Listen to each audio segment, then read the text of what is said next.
Before I start working, I prepare the place. A3 paper requires space, so that you can move your hand freely without resting on the edges of the table. I set the light so that there are no glare or shadows from the hand. I take an HB2 pencil. It gives a soft but not too thick line, erases easily, and allows you to vary the pressure. I use a soft eraser so that it does not spoil the texture of the paper. I start with a light sketch of the main proportions. If I am drawing a person, I first build an oval of the head. Then I draw a vertical axis of symmetry through it. This is the basis for the spine. Then I add horizontal guidelines for the level of the eyes, nose, and mouth. If I'm working with a dynamic figure, I immediately outline the central line of the body, then the lines of the shoulders, arms, hips, and legs. All of these are light, almost invisible lines so that I can make adjustments. Drawing the main forms. When the basic structure is built, I begin to refine the forms. The head gets more precise outlines. I draw the chin, cheekbones. I outline the hair contour. Moving from top to bottom, I refine the body shape, add volume. First, large masses, chest, pelvis, limbs, then details, joints, muscles, clothes. At this stage, the balance of proportions is important. I periodically move away from the drawing, look at it from a different angle, check the symmetry. Detailing and accents. When the general shape is ready, I begin to detail. I work on the face, eyes, nose, lips. I try to convey the expression. I make the lines clearer, but not too dark, leaving the possibility of correction. On the clothes, I add folds, buttons, fabric texture. In the hair, I draw strands so that they look natural. Gradually darken the places where shadows needed. Play with the thickness of the lines. Somewhere I leave them soft, somewhere I make them sharper. The final stage is cleaning up and final revision. When the drawing is almost finished, I take an eraser and carefully remove unnecessary guidelines. If some details need to be lightened, I use the corner part of the eraser so as not to spoil the texture of the paper. Then I check the composition, make the final touches.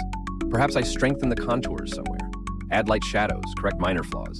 Creating a sketch is a process in which it is important to feel the form, correctly distribute lines and shadows. It is important not to rush. Give yourself time to look at the work with fresh eyes. A good sketch is not only a technique, but also a sense of rhythm, balance, plasticity of lines. Creating a painting with acrylic paints, I get to work. In front of me is thick paper, a palette with bright colors, several brushes, medium, thin, and fan, and next to it is a glass of water, which will serve as my solvent. I start with the background.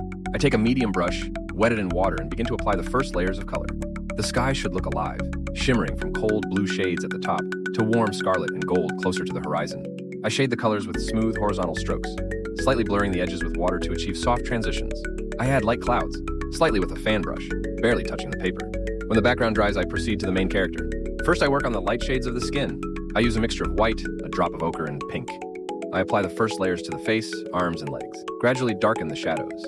Add a drop of brown to the mixture, and work with light strokes on the shadows under the chin, on the neck, near the ribs. Move on to the clothes. A bright t-shirt, deep violet, apply the first layer, let it dry. Then add shadows, mixing the main color with a drop of black. The skirt is fiery red with orange reflections. I use wide, energetic strokes, giving the fabric movement. Now it's time to work on the detail. I use a thin brush to draw the contour of the eyes, lips, and facial details. I add shadows in the hair with black, making them more textured. There are scars on the girl's skin.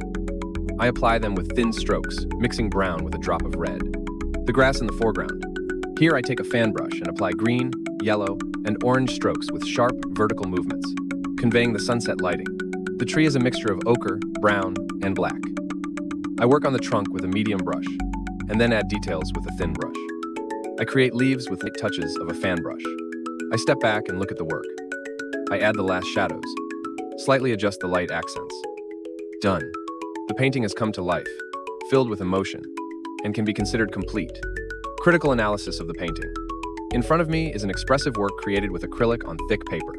The painting conveys a certain mood, something between fantasy and naive art, with elements of stylized surrealism.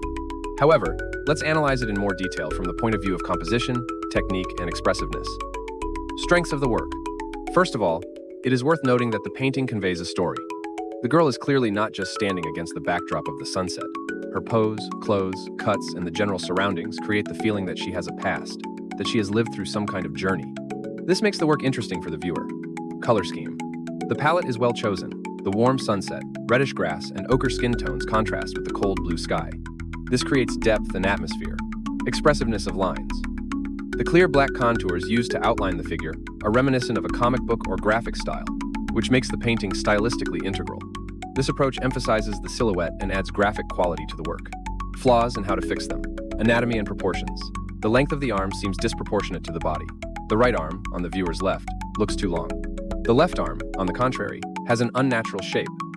The elbow is too pointed, and the hand is not sufficiently developed. The knees are too high, which makes the legs appear short. How to fix. To make the figure look more natural, it is worth focusing on classical proportions. The arm length reaches the middle of the thigh, and the knee should be approximately half the distance from the hips to the feet. Volume and shadows. The lighting of the painting suggests sunset light, but the light and shadow on the figure does not emphasize it. The girl's skin looks flat. The shadows are weakly expressed. The clothes also lack depth. For example, the folds on the skirt do not have a clear light and shadow solution. How to fix? Add more gradations of light and shadow. Make the transitions smoother. It is worth considering the light source.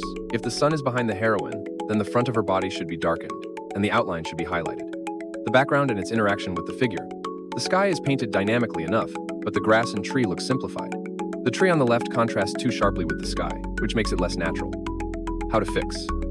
Add depth to the landscape. Work on the background. Make the transitions between colors softer, especially where the object touches the background. Character emotions. The girl's facial expression seems a little uncertain, which could be both an artistic decision and a technical omission. The eyes are too round and slightly asymmetrical, which gives the character a somewhat comical expression. How to fix? Add more details to the face. Work on the eyes, nose, and mouth, taking into account the perspective. If the goal is to convey certain emotions, you can enhance the facial expressions, make the look more detailed, emphasize the corners of the lips, add light shadows under the eyes. Overall, the work has potential. It has an idea, a bright color, palette, lively lines. However, the technical execution requires improvement. Improving the anatomy, adding depth through light and shadow, more detailed elaboration of secondary elements. If the author had refined the figure, corrected the proportions, strengthened the chiaroscuro, and paid more attention to small details, the painting would have looked more professional. Nevertheless, it has an individual style, which is important for an artist. The work is interesting, but requires technical development. It is worth continuing to experiment with acrylic, perhaps adding more layers for depth, and working more carefully with the composition and anatomy of the characters.